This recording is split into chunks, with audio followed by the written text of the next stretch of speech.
And in particular, we have some absolutely spectacular events coming up in May. I'm going to plug two that are happening next week, actually.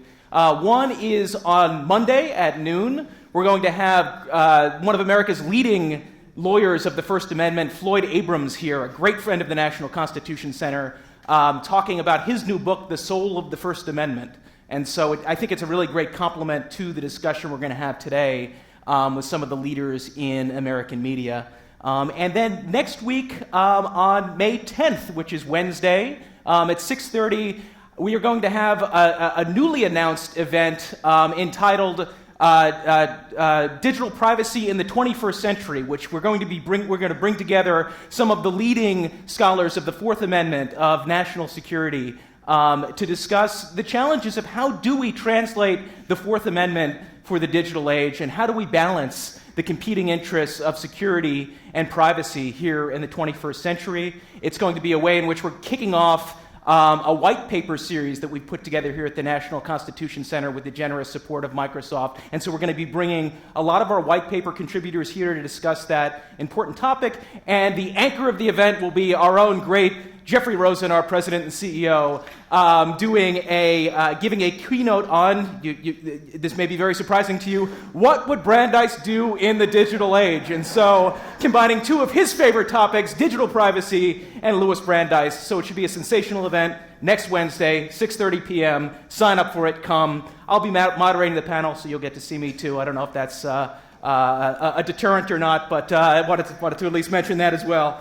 But tonight, we're going to be talking about, again, defining truth in American politics today. And for us here at the National Constitution Center, our way into this discussion is our own new Madisonian initiative, a Madisonian Constitution for All, where we're going to have a sustained conversation over the next few years about what Madison and the framers would have thought of today's presidency, Congress, courts, and media. We began this discussion with great panels on Freedom Day last month, anchored by Jeffrey Rosen, about each of those institutions. And I'm delighted today to pick up the conversation today with three of the leading figures in American media. So I'm going to give just brief introductions for each, and then we're going to kick off that discussion. So first panelist is Susan Glasser, who is Politico's chief international affairs columnist and host of its weekly podcast, The Global Politico. She served as the founding editor of Politico magazine and was editor of Politico throughout the 2016 election cycle, so she brings a very interesting perspective to this discussion. We also have Glenn Kessler, who writes the fact-checker column for the Washington Post, one of my favorite things to read. And during his journalism career stretched more than 3 decades, and he's covered almost every aspect of Washington policymaking, including policymaking in the White House and Congress. And then finally, we have Brian Stelter, who's the host of CNN's Reliable Sources, which examines each week's top media stories. He's also senior media correspondent for CNN Worldwide and reports and writes for CNN and CNN Money. Please give a warm National Constitution Center welcome to Susan Glasser, Glenn Kessler, and Brian Stelter. Thank you so much. Thank you. Thank you. And so, as I said, one exciting initiative here at the National Constitution Center is we're trying to think through how we could revive Madisonian values of reasoned discourse and reasoned compromise here in the 21st century.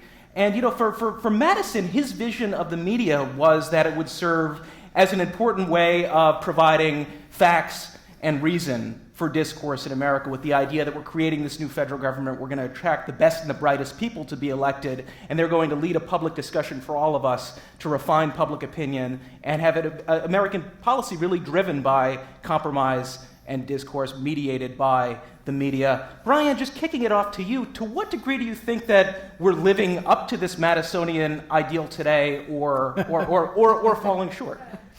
I hate to start in a pessimistic way, but I think many of us, not maybe most and hopefully not all, but many of us are living in what we used to call filter bubbles. This is a term 5 or 6 years ago coined to describe the experience on Facebook of only seeing and interacting with news and information that you already agree with. Filter bubbles to me is now an outdated term, and the filter prison may be the more appropriate term. That folks are stuck, locked inside of their own choosing, these environments that reinforce what they already believe. I was listening on the way down to Philly today to Sean Hannity's radio show. Hannity and I have sparred a little bit, I'll have to be honest about that. He's called me a pipsqueak a bunch. but it was important to be reminded that what his audience is hearing, the daily hatred of the media, it is hatred of the mainstream media. It's a poisonous thing, the same thing that President is delivering, a sort of verbal poison to inoculate himself. I think it's important to recognize that many, not most, and hopefully not most, they're certainly not all, but many people are in these prisons of their own making. And I find myself trying to push against the walls, making sure I'm seeing alternative views on Facebook, making sure I'm seeing opposing views on Twitter. But it's a challenge for all of us to make sure we're not locked inside those cells. And it's an interesting observation, and I think it certainly is the case that plenty of politicians and commentators make a living in bashing the American media. And Susan, you've written an essay about covering politics in post-truth America, which was really terrific. And you actually had some very nice things to say about political reporting today. I'm just going to read. The truth is that coverage of American politics and the capital that revolves around it is in many ways much better than ever before, faster, sharper, and far more sophisticated. Can you give us a sense of sort of what was the media environment, say, 2 decades ago, and how are the ways in which it's actually improved today? Well, thank you. Bringing me back to my optimistic glass half full self, because I have to tell you that 2016 challenged a lot of that optimism, and I know we'll get to the next part of that essay. But I think you're right to spotlight the structural changes in the American media that have led us to this quandary that we're in now. And really, we're all in it. Because regardless of what your filter bubble or your filter prison is, we're actually all trapped by the same problem. And it is a dystopian version of what James Madison envisioned. We don't have the best and the brightest. And we don't have the press playing the intermediation and sort of neutral arbiter role that he might have envisioned. And that's the truth, regardless of whether you live in your blue filter bubble or your red filter bubble. And what I wrote about in that essay was how in the time of my career, which is now long, in Washington, that really there have been enormous structural changes in the media. And of course, we're all familiar with the technology-enabled disruption in the last few years and the rise of social media. But go back in time, for those of you who still remember it, think about the media environment of 1980 or 1984. And there were 3 TV networks, and there were a couple of national newspapers, and there was Time Magazine, and there was Newsweek.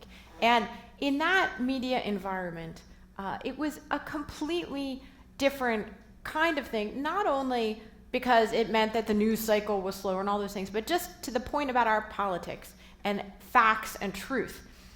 What we had for a rare, exceptional moment, I think, in American media, as it turns out, was a public commons in which we did have arbiters of the facts. And the idea was that whatever your opinion was, and you could read the Wall Street Journal opinion page if you were a conservative, and you could read the New York Times opinion page if you were a liberal, but the bottom line was we had an agreed upon set of facts, and our politics was a war over the narrative and what to make of it. And then we had TV, we had Ronald Reagan, the master communicator, speaking to us from the TV. And remember, the great debate back then was about how much control the president and the politicians could exert over the narrative. Now we live in this world that's out of control, that is literally fragmented, atomized bursts of information, in which it turns out we have another president who is controlling in a way, but he can't control. He's embraced the chaos and the anarchy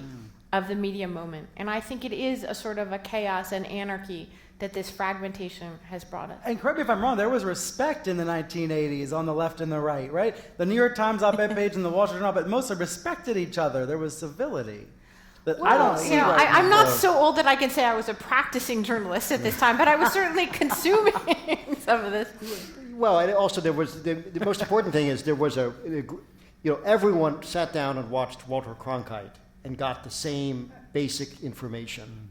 And, there was just very few, right now, the great advantage you have right now as a news consumer is you don't have to rely just on the filter of the New York Times or the Washington Post or CNN or something like that. You can go actually to the transcripts of a news conference if you want to see the whole presidential news conference. When I was covering the White House during the Bill Clinton presidency, in order for me to get the pool report, which is now emailed and everyone could find it anywhere, in order for me to get the pool report of what the president did that day, I would have to walk to the White House, show my badge, rummage through a bin of mimeographed pieces of paper in order to see what the transcript was of the president's remarks at the fundraiser the night before. So now all of that is very democratic. But one thing that concerns me is that Americans are not actually taking advantage of this freedom to challenge themselves. They're living in these little blue or red bubbles, and but what you really should be doing is reading people that you disagree with, finding out information on your own that challenges your preconceived notions. And unfortunately, people don't really do that. Well, people don't, because it's about psychology, right? People don't want to have their preconceived notions challenged. They have narratives. They have a way of looking at the world. Those stories that we tell ourselves or that we're told about politics turn out to be possible. I was wrong, I have to admit, and that's part of why I wrote that essay for Brookings. I have always believed in this sort of almost this inexorable, sort of notion of progress, that not only is sunlight the best form of disinfectant and accountability, but that we were living in a golden age of information, and for anyone who cared about information, for anyone who cared about the truth, that the mere fact of it was enough. But I would say that the model failed to account for psychology, for human behavior. You were writing at Brookings that the quality of the news has never been better, right? I we're believe living that. in the best of times, but the worst of times. I was hoping not to finish the sentence that way, but you should be a writer. And Brian, one thing you noted, Brian, was you analogized tweets by politicians now almost to press releases of sorts, and can you talk a little bit about the challenges that this direct form of communication from politician to supporter presents for journalists, but more generally for public discourse, for shared discourse? Yeah, for one thing, I think the president right now thinks in 140 characters. And in some ways, we're all learning to think in that kind of amount of space that Twitter allots. Certainly, makes me a better writer in some ways to have to keep it short and to the point. But there are limits to the president's ability, comments, and when he's short in that way. When I look at his comments about the press, his anti-media attacks, clearly it has a corrosive effect. It's also, however, a chance to engage in media literacy. Every time he lies about the media, calls real news outlets fake news, it's a chance to explain how we're real and why we know we're real and how we prove our realness all the time. It's a way for us to reinforce our core values and our mission. However, that's not going to break through to some of his most loyal supporters. And that's where we get into this sense of alternative realities, that we are living in this age of alternative realities. What Kellyanne Conway and Trump aides do so well is present counter narratives every single time, whether it's about wiretapping or about whatever was in the news today. Something that may not be true, but has enough truthiness to it, feels good enough that people can opt in for that alternative reality. It seems to me Twitter and others, to some extent other social media tools, have made it easier to have those alternative realities and to have those counter narratives exist. One thing I'd like to say is that it's not just as simple as choosing something that's outright untrue. That happens. But I think what I've noticed, both as an editor and as a writer, is the perniciousness of picking your truths. Not that you're picking between a truth and a lie, but that you're picking your truths. And so you only share things that support your ideas. You only encounter news with a particular spin on it. You only put that spin on it yourself. So it's not that you're denying the facts that support someone else's political truth in this day and age. It's just that you're not going to engage with that content. You're going to reinforce your own narrative. I'll give a non-political example of that real quick. I've been covering Fox News all month. Bill O'Reilly, his resignation. What I get feedback from conservative Fox fans, they're not saying Bill O'Reilly is a stand-up guy, a great guy, a loyal patriot. Right. They're just saying, I don't care. Why are you obsessed with this? I don't care. I don't want to read about it. They're just picking and choosing what not to listen and pay attention to. Well, one of the things that was very effective by President Trump during the campaign, I fact-checked many of his statements. Every one of his statements. Don't be humble. And and there was huge numbers were completely false.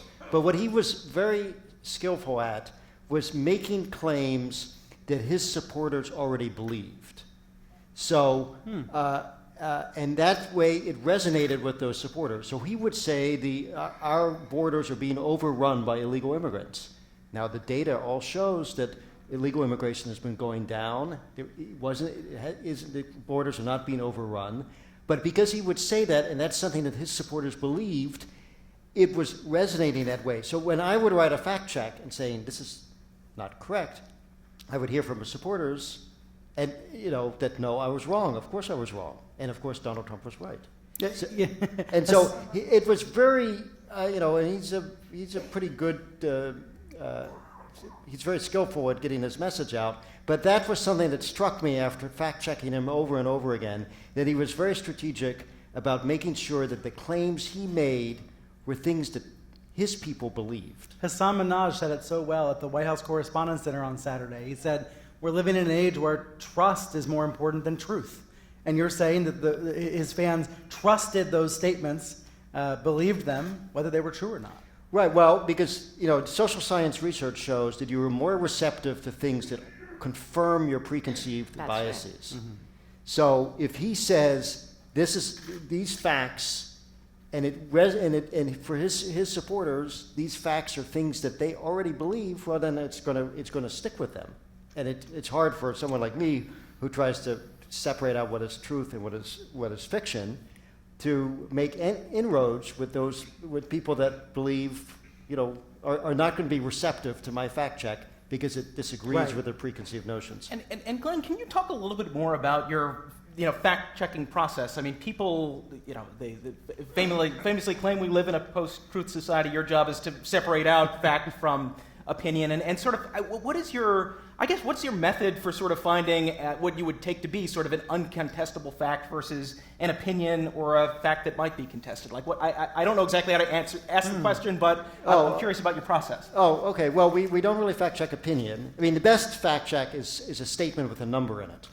Obviously, numbers. Well, failing New York Times, that's hard to fact check, isn't it? Because what is the definition of failing? Right. Well, in the case of failing New York Times, you can say, actually, since Donald Trump has been elected president, subscriptions have soared at the New York Times. Okay? So that one always annoys me because I used to work at the Times, but he doesn't have a number. He's not saying a number in that sentence. But he will say, one of my favorite fact checks from the campaign was Donald Trump announced repeatedly in rallies that he was going to bargain for prescription drugs in Medicare and save $300 billion a year.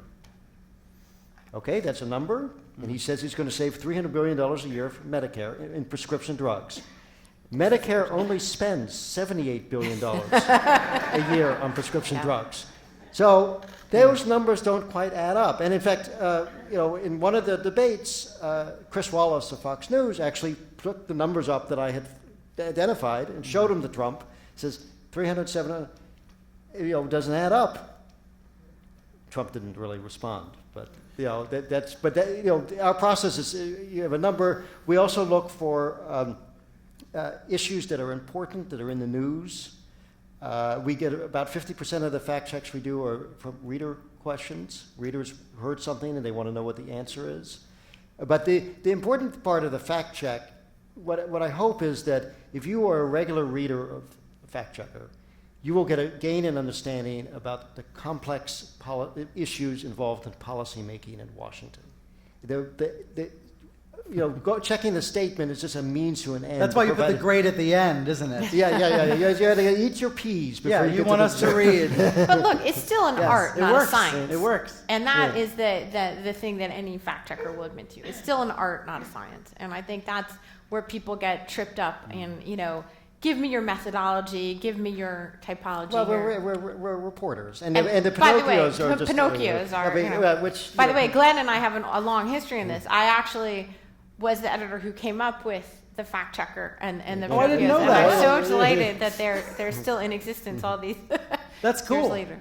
Are there more for Pinocchio ratings now? Are people lying more than they used to That would when the be an column interesting- started? well, we do, we have lots and lots of for Pinocchio. Donald Trump earned 59 during the campaign. He's earned an additional 16 since he became president, and it's a bit overwhelming. Trump kind of he kind of skews the scale. I think other politicians in general, if you were to take him out of it, Republicans and Democrats, there's no difference between the parties in that both of them will stretch the truth if they think it will give them a political edge. Mm-hmm. So, It's a key American tradition, I think. yes, exactly. No, I mean, so one thing that I get from all of your comments so far is, though, a problem that spans the ideological spectrum and partisanship, and that's that whether we're a progressive, a centrist, a conservative, a libertarian, whatever, we all are plagued by our own human fallibility and confirmation biases. We now have a media ecosystem that can feed it more efficiently. And, as we're thinking through ways of harnessing new technologies to, attack our own fallibility, our own human weaknesses, what can American media do to basically help us get out of the way of ourselves and be able to see the best arguments on both sides of a given issue? What are some constructive things that we could expect from media? We're so rarely asked to be constructive. Well, Everybody's a critic. Why is the burden on the media? Yeah, exactly. What about the American The fault people? is in ourselves, right? That we are men. I mean, that's really. I do think it's the persistence of human agency and psychology. Remember, fake news has been around since people have been around, right? And we have incredible distribution tools for it now.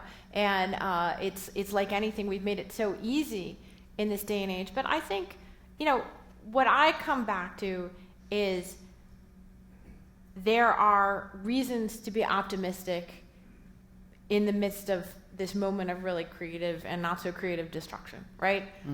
We were talking about this a little bit in the green room. I do think, the outpouring of activism, the fact that the New York Times has literally millions more paying subscribers than it did 1 year ago, millions more, is something that means that there are more resources being devoted to journalism. I just signed up for the Washington Post finally, I have to admit. I You were waited as long as I free-riding could. all this time? I tried for years to avoid it, but I finally gave in and paid. And I'm not the only one. People are paying Yeah. for news in a way they haven't before. No, that's right. I mean, I think You're welcome, Glenn. Yep.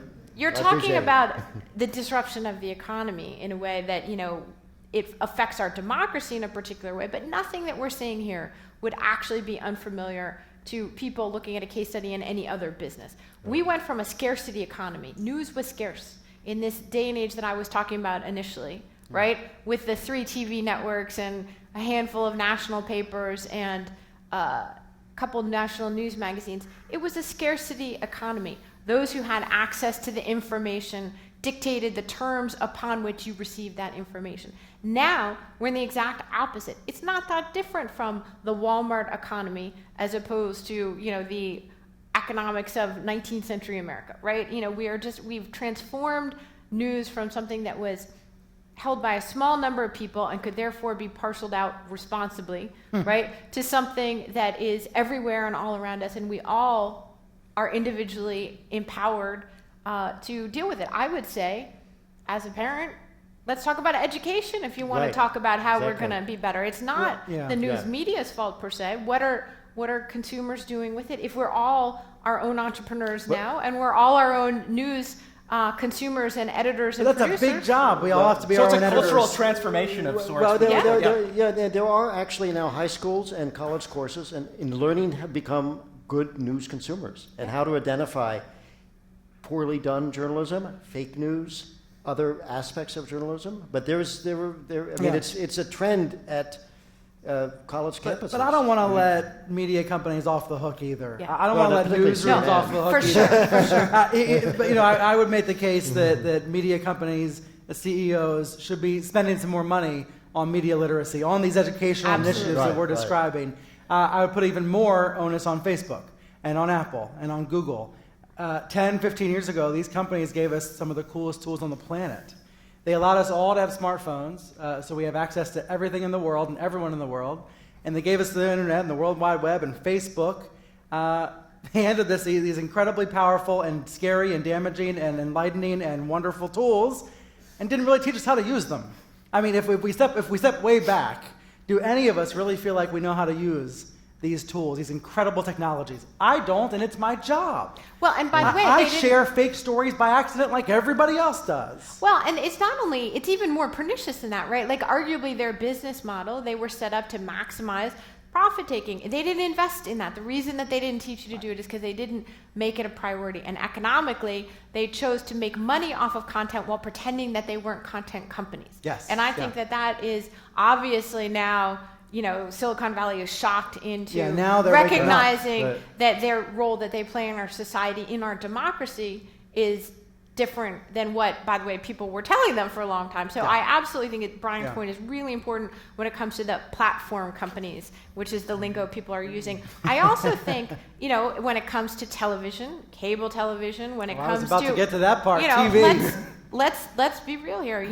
We've turned a public good into entertainment, at which there is a certain profit assigned to it, and as long as having a controversial, bombastic, outrageous reality show president it's good business for the television networks of America, and they don't care whether he lies. In fact, that's part of what makes it a good TV show. Well, I work at one, and I care if he lies. I know you care, but I would say that the economics of it don't suggest. First of all, they suggest that it's okay if he lies because that makes it more interesting. So they're happy for people like you to criticize him because that's part of the show, right?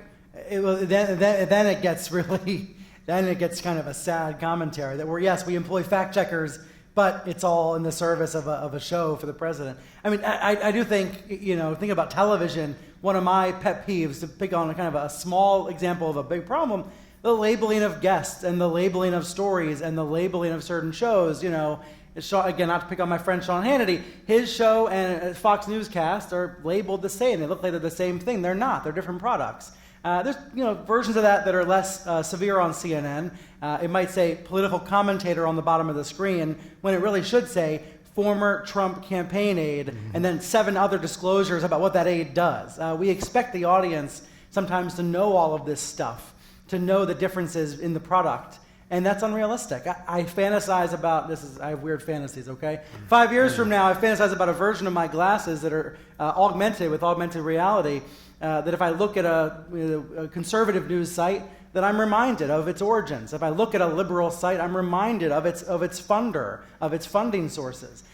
We almost need a layer on top of the news to tell us what kind of news we're consuming. Not so different from a nutrition label on the back of my McDonald's bag. We've come a long way labeling fast food. We're not labeling news or these news-like substances that are not actually high quality. Is that dorky? I know that's really dorky, but I'm just trying to brainstorm what we could do. Well, speaking of labeling, I mean, and not to defend the content providers, or not, what do we call them? Platform. Platforms, yes. I approached Google 2 years ago about the idea of elevating fact checks in the search results. Right. And it took a lot of work by a lot of people, but in the last month or so, It's happening, isn't it? it's happening. And if you were searching for something about some particular information, it will come up and it will say, this was fact checked by the Washington Post. It got 2 Pinocchios, or it was fact checked by PolitiFact. And this, over time, it will be completely integrated with the search results. Facebook also is working with fact-checking organizations from around the world to vet things that are identified by readers as potentially fake news, and the fact-checking organizations, if it's determined this is indeed fake, that thing, before you try to share that fake news story, you're going to get a pop-up that says, this is fake, are you sure you want to share it? And then if you do share it, anyone who sees it, it's going to have that label over it also. So it's just beginning baby steps, but I do think that they are being responsive to some of these concerns, and over time people will be educated. They'll realize when they're just going through Google, oh look, here's a fact check about this claim made by the president. Well, and I think that's a really important point too about it's not just an accident. It's not just the fault of human psychology. Like real people made decisions at Facebook and at Google. These algorithms didn't spring full blown from nowhere. They came from people making decisions about them. Number one. Number two, there is been a concerted structural effort to create news organizations that would exploit either for commercial purposes, for page views and to make money off of it, or for propagandistic purposes to create this news that was then distributed through these very powerful pipelines. And if you look at RT, the Russian English language news service, or Sputnik, or the Chinese version of an English language news service, we did a very interesting story that turned out to be very ahead of the curve at Foreign Policy magazine a few years ago, before all of this really came into public attention.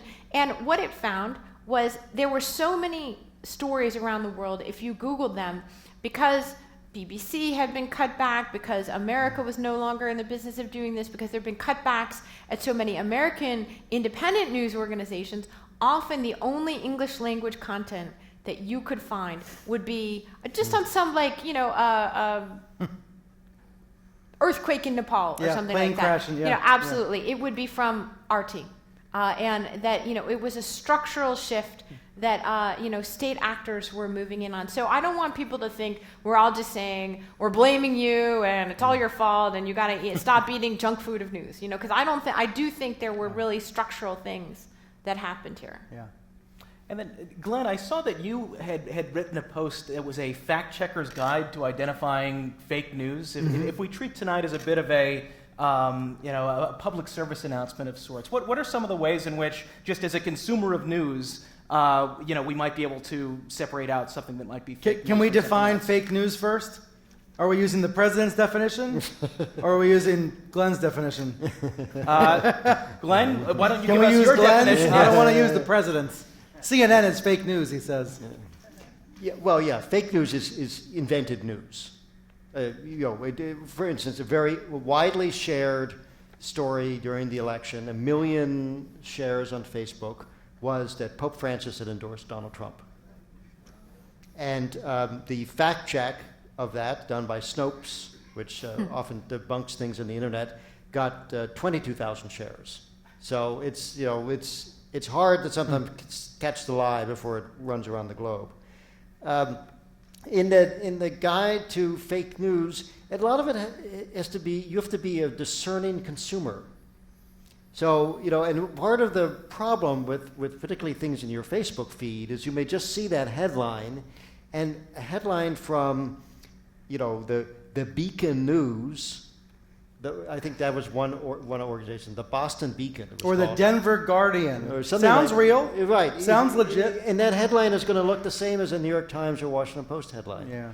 So you actually have to go look at in that post I wrote, I looked at one particular fake news story, and there were all sorts of clues there.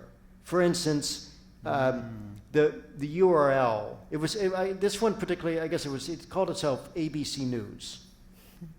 So it sounds a lot like ABC News, but the URL for ABC News is something like abcnews.com, and this was not anything near that kind of URL. Right. And the logo wasn't quite a circle; it was more of an oval. Right. If you looked at it carefully. And then you look at the byline of the writer. Now, in the news business, we look at bylines all the time. I know in the general public, people may not notice who writes it, but often these news sites will have bylines and they'll have bios. If you click to the bio of this particular article, it was like a joke. It talked about how he married his Nepalese, a woman who was not Nepalese, Syrian. He married a Syrian refugee and they had 9 children together. So that's a clue. And then you check the About Us page, and it took you actually to a photo of a house which was one of these fringe religious groups. The Westboro Baptist. Yeah, they took you to the Westboro, right? Took you to the Westboro, a picture of the Westboro Baptist Church, and it had the address for the Westboro Baptist Church, but said that was the address of ABC News, somewhere in Topeka, Kansas. So all those are signs that this was really not a particularly solid piece of journalism. Oh, I guess the bio also mentioned that the author had won 4 Pulitzer Prizes. But my concern is that fake news, in that definition, which is stories designed to deceive you, just to mess with you and trick you and fool you. My concern is that that's going to get more and more sophisticated. That it's only going to get worse. And I hate to be pessimistic again, but that it's only going to get harder out there to discern. I had a story made up about me a couple months ago that was really sneaky. The first paragraph were all real things I'd actually said on CNN. And then the next 3 paragraphs were all made up quotes. They were all just like a little bit crazier, And I didn't know if it was true until I had to go look at the transcript and make sure that I really had not said it. And if I can barely tell, then how's my mom supposed to be able to tell, and how are you supposed to be able to tell? That is my concern, is as we move into fake news videos, fake news audio, that this is going to become a more and more serious problem. Now, Facebook says it's trying to fix it. I was at their headquarters a couple weeks ago. They swear they're trying to do all the right things about this. They say Zuckerberg himself's really involved, and I think he is. But it's going to get harder out there. And I think maybe it's important to recognize the spectrum of news. That if made-up stories that are totally bogus are over here, and the New York Times and CNN and Politico and Washington Post are hopefully over here, there's a lot of stuff in the middle also. And that's where I say I wish we had augmented reality to recognize it. But I'm glad increasingly a lot of folks, at least, are going toward the other end of the spectrum and paying for the New York Times and paying for the Washington Post.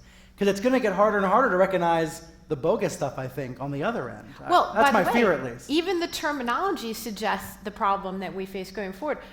Remember, this fake news thing, at first it was seen correctly as a critique of President-elect Trump last fall, and the idea that he was circulating fake news. Well, he did something that was sort of genius, but in an evil way, right? He appropriated the terminology of fake news, and rather than saying, okay, this is a critique of me and this is damaging and I'm going to change the subject or something else that a more conventional politician would do. Yeah. He did something that, from a sort of media manipulation standpoint, was brilliant.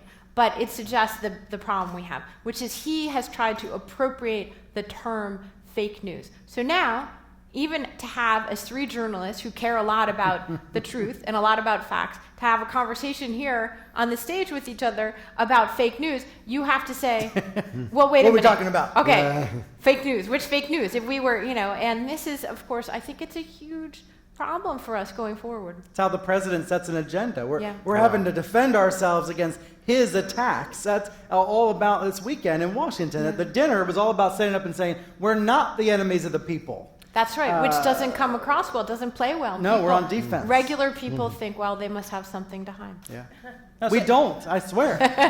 No, I mean, in terms of solutions to reinvigorating public discourse, we've talked about the need for a cultural transformation and just really have news consumers who look more skeptically at information and attempt to be more open to reading broadly arguments on all sides. We've talked about perhaps the social media public commons and recent debate. Is there more that we can be doing? Bring back Walter Cronkite? Walter Cronkite. I was about to say, maybe the cell phone towers go down for a week and we all have to talk to each other in person? I don't know. Is that crazy? Well, it's an interesting question. Did Americans really agree with each other more? There is evidence to suggest that this is a more segregated society by partisan affiliation than in the past. And I always tell everybody, the transformation in the media and the transformation of politics do not occur in isolation from each other. Okay, so in the 1976 election, very close presidential election, 24 states were competitive, were on the battleground map, 24 states.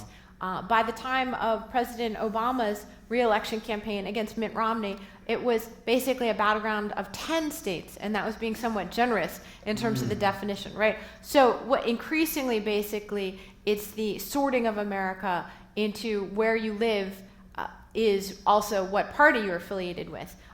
In that 2012 election, now things have been scrambled a bit by 2016, in that 2012 election, basically, if you found out what city somebody lived in and how big the city was, not even necessarily the location, what state, you knew the answer to which party they were far more likely to have voted for. So basically, a city under 100,000 voted for Mitt Romney. Well, there was a fascinating. That's it, period. A fascinating poll I saw, and I don't know, it indicates some progress in American society, but it also shows how we're getting more divided.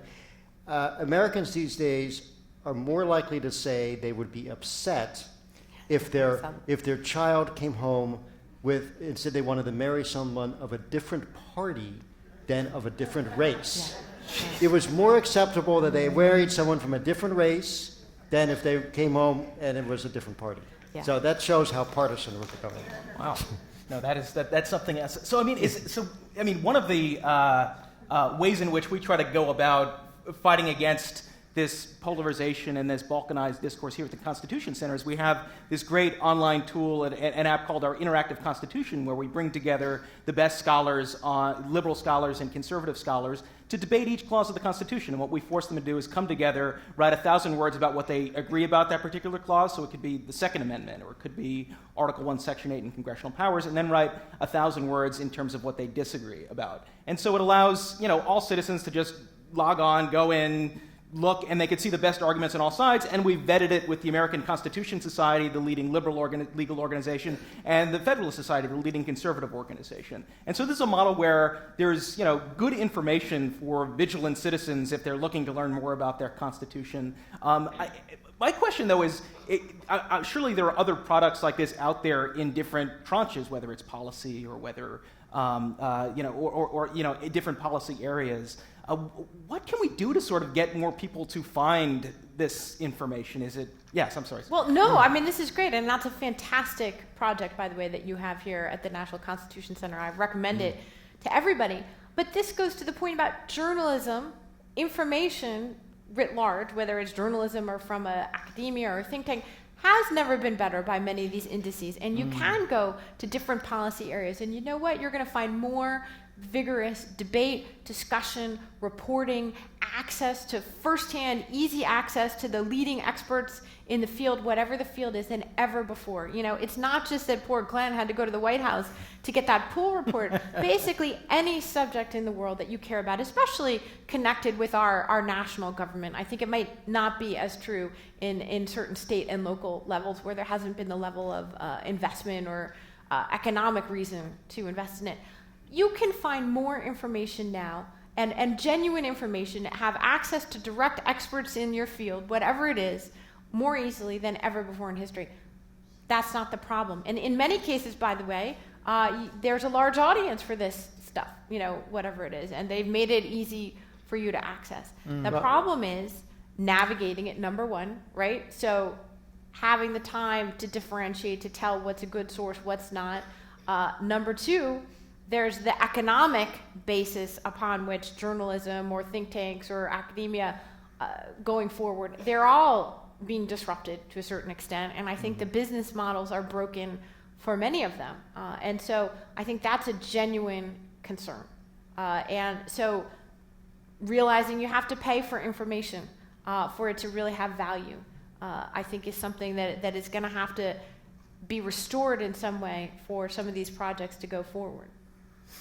No, I mean, to what degree is our so it strikes me that our polarized discourse, to what degree is it a sort of a natural function of really two different things. One being what you talked about, Susan, which is just this avalanche of information. I love the news. I've been a news junkie my whole life, and I've never felt more bewildered by what's out there. Should I be reading Vox, or should I be reading reports from Brookings or AEI or whatever? That combined with what you've said, Brian, which is just this beyond 24/7 news media. I mean, is there any way that just all of us here as vigilant citizens, is there any way to avoid just going with partisan cues and heuristics, because there's just, the world is so complicated and there's so much information. I mean, it's true that with some of what we're describing, if there's any entrepreneurs in the audience, there's some startups that could be born from what we're talking about. I'm a little bit surprised this many months after November, we haven't seen more come out of the ashes of the election in terms of news startups, new brands of news. I guess if I had the idea, I would go do it myself. So I'm I'm not sitting here with the answer, but and there is a lot of room for innovation in the news business to try to address some of what we're describing. And I also wonder, I agree with Carl Bernstein, who said on my program yesterday that we're almost in a state of civil war. I think it is that serious. But to some degree, the entertainment world, the cultural community, can maybe do some things to help. You were asking for solutions, and I was sitting here feeling like an idiot, having no idea. But if you think about the ways that not the news business, but the entertainment business has changed society, has changed people's value structures and moral views, there might be room within entertainment, which is famously a liberal-leaning community, to try to bridge some divides.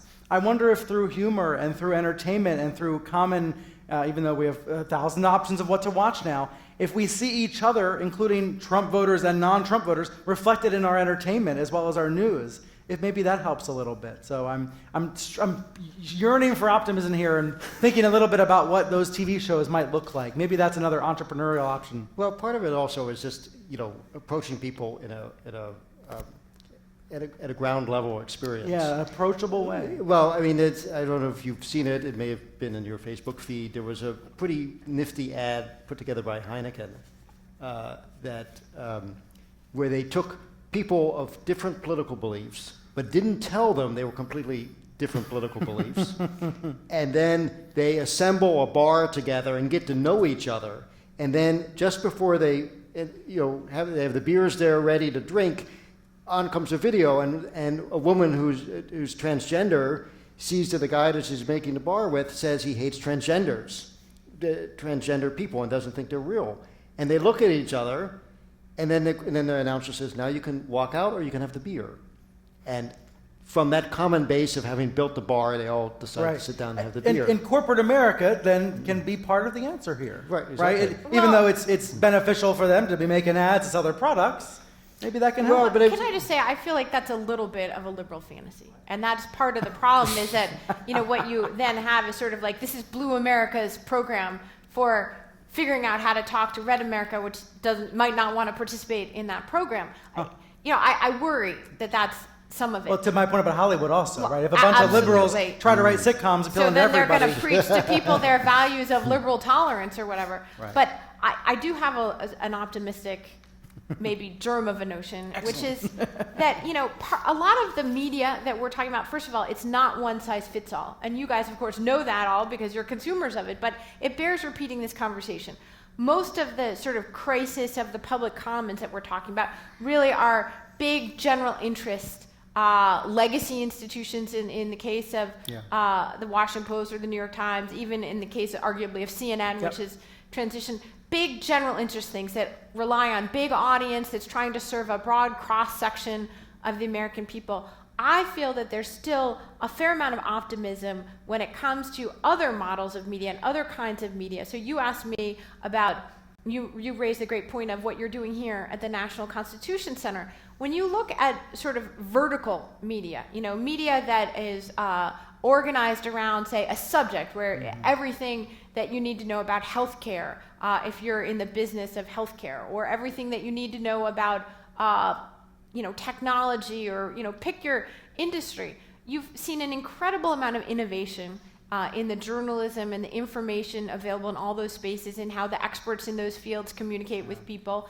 And much of it is subscription journalism. It's paid. It's not relying on eyeballs or viewership as the only model of economic success. And I think those really offer a much more positive state of the media when you look at that kind of media that is for what people need to do their jobs, broadly speaking, in their professional life in some way. Because then, it's not about cheering for your home team, whether it's the blue shirts or the red shirts, right? And I always felt like that was the real good news story, was that people might, watch Fox or watch MSNBC depending upon their political preferences, but that when it came to what they had to tell their boss about whether they could invest in Turkey this year, they really didn't want that coming through a partisan filter. Right. They would want something independent. Now, that's come into question a little bit, but I still feel much more positive about that state of the media than I do about the broader general interest American media right now. Well, that's a great optimistic note. We have some great questions from our audience. We'll dig right in. We've obviously talked a lot about new media here, but here's a question about the old media. Where do you think newspapers will be in 5 years, and what will their role be in this overall transformation? Well, let's just say thank you to Jeff Bezos, I guess, for keeping one great American newspaper alive. I don't know. People have been predicting the demise of newspapers for a long time. It hasn't happened yet, but the physical newspaper, like everybody here, I've noticed them disappearing gradually from the front porches of our neighbors, and we're right in the middle of Washington, D.C., and there's fewer and fewer people who are getting them. The editor of the Washington Post, Marty Barron, has said he's not sure if there would be a print version of the Washington Post in 10 years. It's, for what I do, the Washington Post produces. Remember, the iPhone only came out 10 years ago. So much has happened in 10 years. Right. So far. For instance, the Washington Post fact checker, it appears in print 1 day a week, but it's online 5 days a week. The Washington Post produces more content than it has ever produced before. Like, we have about 450, 500 articles a day. Only a fraction of that ends up in the print edition. And in terms of, I get daily traffic reports, and I see that on any given day, more than 50% of my readers are reading my articles on mobile, on their phones, and only like 20% now read it, on a computer. Or and that has happened so fast. Exactly. That so moved from desktop to mobile. Right. Just so that in terms of the print edition, I mean, if you were to reinvent a newspaper today, you wouldn't say to someone, "Hey, let's grind up a bunch of trees, and then put all those pieces of paper on big giant trucks and deliver it hand by hand to a house." I think it'll be. I think for the Philly Inquirer and for the New York Times and the Post, it'll be a class product, not a mass product. 6 years ago tonight, Bin Laden's death was announced by then President Obama. What did you do the next day? I bought the newspaper. I wanted the print copy. On those occasions, I think there will still be print copies. And certainly for people that want to pay for a big fat paper on Sundays, there will be. But it'll be a class product costing more and more and more. And the mass product will be the web. How do ratings influence the coverage of news? And do you believe the amount of coverage has any influence over our filter prisons? Is that one for me? That is for you, Brian. Why don't you take that? So I had pretty good ratings yesterday, so I can feel good answering this. Here's my honest assessment as someone who does look at the numbers every day. We get television ratings that'll tell us, for every 15 minutes how people are watching. On the web, of course, we're getting minute-by-minute traffic about what people are reading and what they're watching online. But on television, ratings are a factor, not the only factor, at least in my experience at CNN. If you don't have ratings, then you don't have anything. You don't have an audience, you don't have anybody listening to your words, and you can't get great guests. If you do have ratings, you can do a lot. And what I mean by that is you can challenge your viewers, you can book unexpected people, you can surprise your audience by doing things in new ways. Ratings don't force you into one lane necessarily, but ratings are a factor. You need to have an audience and be appealing to an audience in order to be able to then take them to new places and surprise them with new guests. That's the way I think about it. If I can get you in the door, well, then I can show you something special. But I've got to get you in the door and have an audience. Now, I think some networks and some specific shows are more obsessed with ratings than, say, I am. Bill O'Reilly, who lost his job recently, famously looked at the minute-by-minute numbers, which I've never seen from my show. Literally, you can see up and down, and if he didn't like that guest, if that guest dropped, that guest was canned. And that was very, very specific. He was obsessed with that. There are other shows, I suspect, that are like that too in news, but it's not like that across the board. Ratings are a factor. I would say they're not the only factor, and the same on the web. We may write more stories about the president's misstatements because we know people care about his misstatements, and that's a good thing. I think mostly a good thing. What role do you see in universities' preparation of journalists in solving this problem? I see a reduction of journalism programs and less reliance on expensive university investigative work. How does this affect how the media does its job today? Well, you don't have to go to a university to become a journalist, frankly. Well, and not only that, but I would say you certainly don't have to go to a journalism school, although many of them are very excellent. You know, the bottom line is that actually this is something I'm pretty optimistic about. In my view, just like our journalism has improved and become faster, smarter, and more adaptive and more knowledgeable more quickly, the same is true of the quality, the incredibly high quality of young people coming to organizations like Politico and CNN, I'm sure, compared with in the past. And these are smart, savvy kids. Many of them have a lot of experience that we were much more sheltered, had much less access to information and real life experience than young American students coming from many different kinds of universities today. So I feel very positive about the kind of people who are coming into journalism today. I think I'm not a believer that you have to go to journalism school or any particular kind of school to be a journalist at all. You just have to be curious and skeptical. Well, and that's the part that is harder and harder, truthfully, because that's where the bubble, I think, could affect the next generation of future journalists. And if they're growing up in this incredible information environment and partisan environment, how is that going to affect our future journalists 10 years from now and 15 years from now? That's something I hadn't thought of before, but that Right. And we're starting to hear anecdotally about more students wanting to sign up for journalism classes in schools as a result of the last few months. I mean, at least I'm hearing that anecdotally. Some of my colleagues have. I hope that we'll see it start to show up in the data in the next couple of years.